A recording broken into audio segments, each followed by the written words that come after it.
Hello दोस्तों, तो आज हम बात करेंगे सीरीज 3 महेश कुमार वर्णमाल द्वारा लिखी गई ये बुक भारत का भूगोल है। एनसीईआरटी का सार छठी से लेकर 12वीं तक है और ये संघ लोक सेवा आयोग और विभिन्न राज्य स्तर जो भी परीक्षाएं होती हैं उनके समान रूप से उपयोगी है। ये बहुत अच्छी बुक मानी जाती है। आप इसे देखेंगे हिंदी मीडियम वाले बच्चों के लिए। सबसे पहले हम देख लेते हैं कि इसमें इसके जो है प्राइस क्या है। इसमें प्राइस दिया हुआ है 399। वैसे आप शॉप पे या फिर ऑनलाइन मंगाएंगे तो इस पे कुछ डिस्काउंट मिल जाता है, ठीक है। इसके बाद देखेंगे कि जो इसकी विषय सूची है उसमें कौन कौन से चैप्टर हैं, क्योंकि बहुत बच्चे सोचते हैं कि इसमें हमें चैप्टर का भी थोड़ा पता होना चाहिए कि जो हम पढ़ना चाहते हैं क्या वो चैप्टर इसमें है, वो मिलेंगे या नहीं।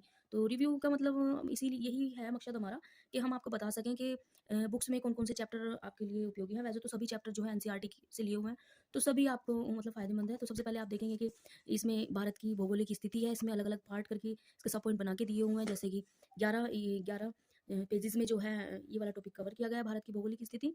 दूसरा देखेंगे भारत का भूगर्भिक इतिहास, देखेंगे तो ये भी 6 से 7 पेजेस में कवर किया हुआ है अलग अलग सब पॉइंट द्वारा। अगर आप ऐसे सोचे कि इसके बारे में तो मुझे पता है, मुझे तो दक्षिण का प्रायद्वीपीय पठार के बारे में जानना है, या फिर आप ऊपर देखेंगे कि हमें तो भारत की जलीय सीमा के बारे में जानना है, वो सब आप इसमें देख सकते हैं। आप सिलेक्टेड पॉइंट भी पढ़ सकते हैं, और जो आपने पढ़ा हुआ है ऐसा नहीं है कि आपको पता ही नहीं चलेगा कि आपने कौन सा पढ़ लिया है और फिर भी दोबारा पढ़ना पड़ रहा है। देखो वो तो अच्छी बात है कि आपका ना एक तरीके से रिवीजन हो जाता है। बाकी फिर भी आप देख सकते हैं, जैसे भी आपको सही लगे आप उस हिसाब से पढ़ सकते हैं। मेरा बस आपको ये बताने का मोटिव केवल ये है कि आप इस वाली बुक से अच्छी खासी तैयारी कर सकते हैं किसी भी लेवल के एग्जाम की।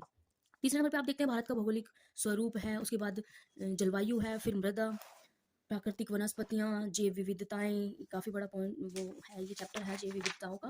उसके बाद आप देखेंगे कि अपोहा तंत्र, जल संसाधन, बहुउद्देशीय परियोजनाएँ, कृषि, भारत का पशु संसाधन, खनिज और ऊर्जा संसाधन, भारतीय परिवहन एवं संचार व्यवस्थाएँ।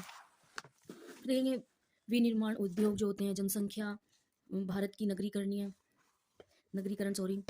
भारत की जनजातियाँ, प्राकृतिक आपदाएं एवं प्रबंधन, ये देख लीजिए आप। उसके बाद जो है राज्य एवं केंद्र शासित प्रदेश हैं, और फिर कुछ वस्तुनिष्ठ प्रश्न भी इसमें दिए हुए हैं। तो आप सबसे पहले देखेंगे कि इस कितने अच्छे तरीके से इसने जो है चैप्टर दिए हुए हैं। बस ये थोड़ा सा आप इसको मान सकते हैं। देखो मैं दोनों ही पॉइंट बता देती हूँ कि इसका ब्लू ही बैकग्राउंड है और ब्लू ही इन्होंने जो है हाईलाइट्स पॉइंट दिए हुए हैं, तो हो सकता है थोड़ा सा प्रॉब्लम हो। बाकी आप इसको हाईलाइट कर सकते हैं, मार्क कर सकते हैं, अंडरलाइन कर सकते हैं, जैसे भी आपको मतलब सूटेबल रहे आप उस तरीके से इसको पढ़ सकते हैं। अब आप देखेंगे कि इसमें जो टोटल चैप्टर है, टोटल चैप्टर तो 20 है, और इसके टोटल जो पेजेस हैं वो 329 है, 329 है। तो ये तो केवल चैप्टर के हैं। उसके बाद जो केंद्र शासित प्रदेश है वो 336 तक है, और उसके बाद जो वस्तुनिष्ठ प्रश्न है तो आप उसे देख सकते हैं कि 342 है, यानी इसमें टोटल आपको 350 पेज यानी 340-42 पेज जो है आपको मिलते हैं, ठीक है। उसके बाद आप मैं आपको जैसे दिखा दूं कि ये जो है भारत की कृषि संसाधन शोध संस्थाएं हैं, मतलब आप अगर इसे देखेंगे तो बहुत ही अच्छे से समझाया हुआ है।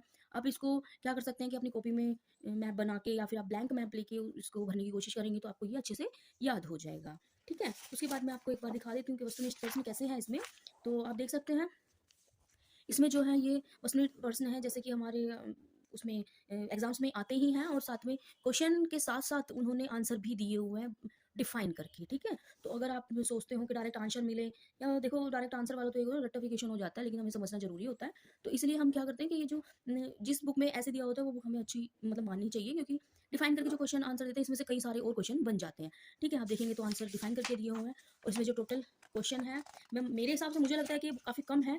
केवल 46 क्वेश्चन इन्होंने दिए हुए हैं 29 चैप्टर में, तो थोड़ा सा जो है ये मैं इसका जो है माइनस पॉइंट मानती हूँ कि इसमें वस्तुनिष्ठ जो प्रश्न है वो अच्छे से नहीं दिए हैं। बाकी इसकी जो बुक है ये चैप्टर वाइज काफ़ी अच्छी है, और चैप्टर्स भी काफ़ी अच्छे डिफाइन किए हुए हैं, और इसकी अलग से जो है एमसीक्यू की बुक आती है। आप इसको पढ़ने के बाद वो बुक परचेज करके उसमें भी अपने आंसर जो है टिक कर सकते हैं या फिर प्रैक्टिस कर सकते हैं। ओके, थैंक यू गाइज, फिर मिलते हैं नई बुक के साथ।